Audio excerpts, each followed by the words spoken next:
Bonjour Julie Voyer. Bonjour à tous. Vous êtes la directrice des salons CPEM Industrie, des événements donc, qui ont lieu tout au long de l'année en France, un peu partout, dans plusieurs villes. On va détailler ce dispositif et qui sont donc consacrés à l'industrie. Et le prochain, ce CPEM, il aura lieu la semaine prochaine, du 24 au 26 janvier, à Douai, dans le Nord. Parlez-nous de cette édition donc 2023 du salon de Douai. Oui, on aura la chance d'accueillir la 9e édition du CPM Douai la semaine prochaine. Donc c'est un événement qui existe depuis maintenant de nombreuses années, puisque ça fait 16 ans en fait qu'on a implanté des salons industriels dans différents territoires.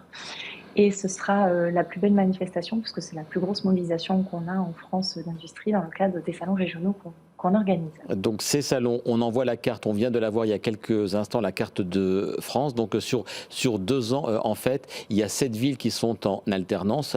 Ça, c'est pour les CPEM. Donc il y a Douai, il y a Colmar, il y a Toulouse, j'en oublie certainement, Rouen aussi. Martigues, Rouen, oui.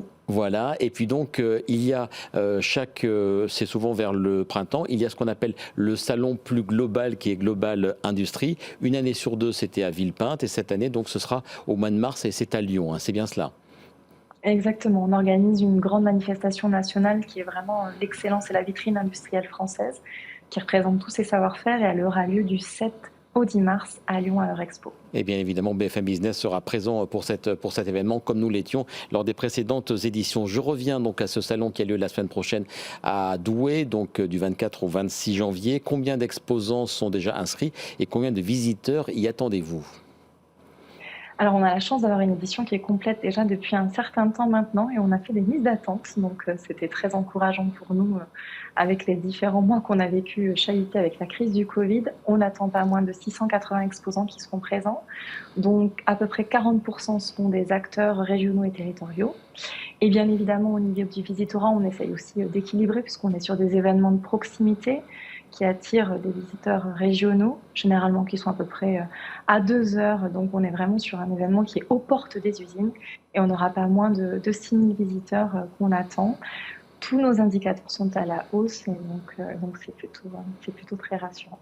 Et quels sont les intérêts de ce CPEM ? Est-ce que ce sont des intérêts de rencontre ? Ça fait du bien, après ces 2-3 ans de Covid, de retrouver vraiment de vrais événements en présentiel. Est-ce qu'il y a aussi, et je pense que c'est quand même un point important, un aspect business ? Est-ce que les cartes de visite ou les emails, est-ce qu'on les échange à ce moment-là ? Et surtout, est-ce qu'on les concrétise ?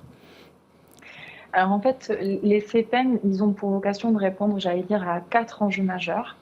Le premier, c'est d'accompagner les industriels pour optimiser leur cycle de production et faire en sorte que le fonctionnement soit optimal. Bien évidemment, on accompagne aussi la sécurité des hommes, des femmes et de l'ensemble de l'outil de production. Donc on y trouve aussi bien sûr du matériel, des distributeurs et des solutions.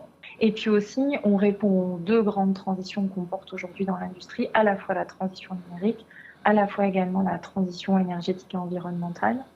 Donc c'est vraiment très honnêtement un tremplin. On est un vrai acteur économique, un salon professionnel.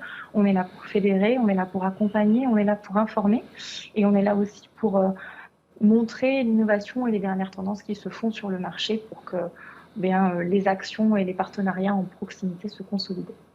Un mot aussi de CPEM Avenir, c'est un dispositif qui donc va prendre toute sa place dans ce CPEM la semaine prochaine et c'est important parce que l'industrie, comme dans bien d'autres secteurs, souffre de problèmes à la fois de recrutement qui sont liés donc à la formation.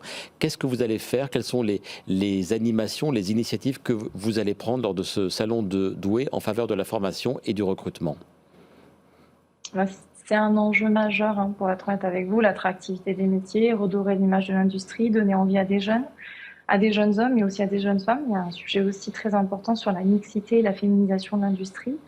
Nous, à notre échelle, on essaye toujours de mettre en place des actions et d'utiliser les salons comme étant des outils pédagogiques. Donc, ce que l'on fait en fait au travers du dispositif CPEM Avenir, c'est qu'on accueille des classes, qu'on les accompagne avec des guides, qu'on leur permet de découvrir au travers des différents exposants qui sont présents, des technologies, des métiers et donc des savoir-faire. Et en même temps, on mobilise aussi des publics qui sont à la recherche d'un emploi ou qui sont aussi éloignés de l'emploi depuis un certain temps. Et on collabore notamment avec Pôle emploi pour les inviter potentiellement à trouver un emploi et donc à recruter des futurs talents de demain. Les métiers de l'industrie, c'est sexy, c'est attirant. Est-ce que vous constatez, vous qui êtes au plus près des acteurs de l'industrie, un manque d'attractivité encore parce que parfois une mauvaise image de ces métiers-là, alors que ces métiers ont beaucoup évolué?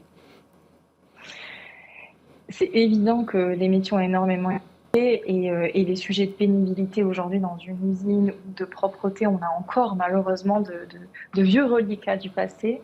Mais très clairement, on fait en sorte aujourd'hui de travailler énormément les marques employeurs pour montrer, parce qu'on parlait de digitalisation tout à l'heure. Aujourd'hui, bien évidemment, on est un opérateur, il a de nouvelles façons à la fois de se former, de piloter, mais aussi de suivre son cycle de production.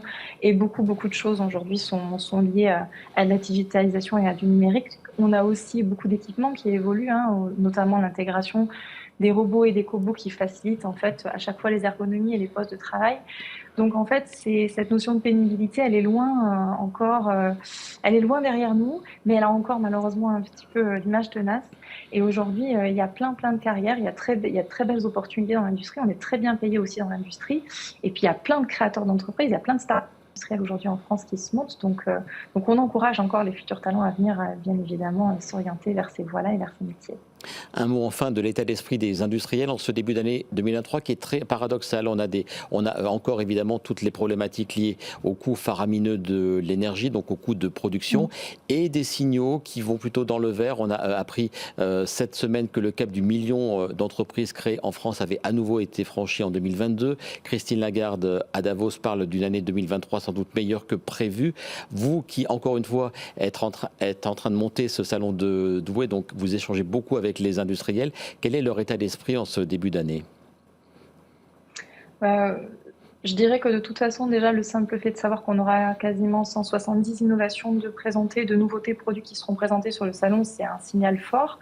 Je pense que nos industriels, ils sont mobilisés. Je pense que nos industriels, ils sont combatifs. C'est vrai qu'il y a un contexte qui est compliqué, mais de toute façon, l'industrie, pour produire, elle a besoin d'innover. Et donc, elle est dans cette quête permanente, j'allais dire, du coup, de trouver de nouvelles solutions.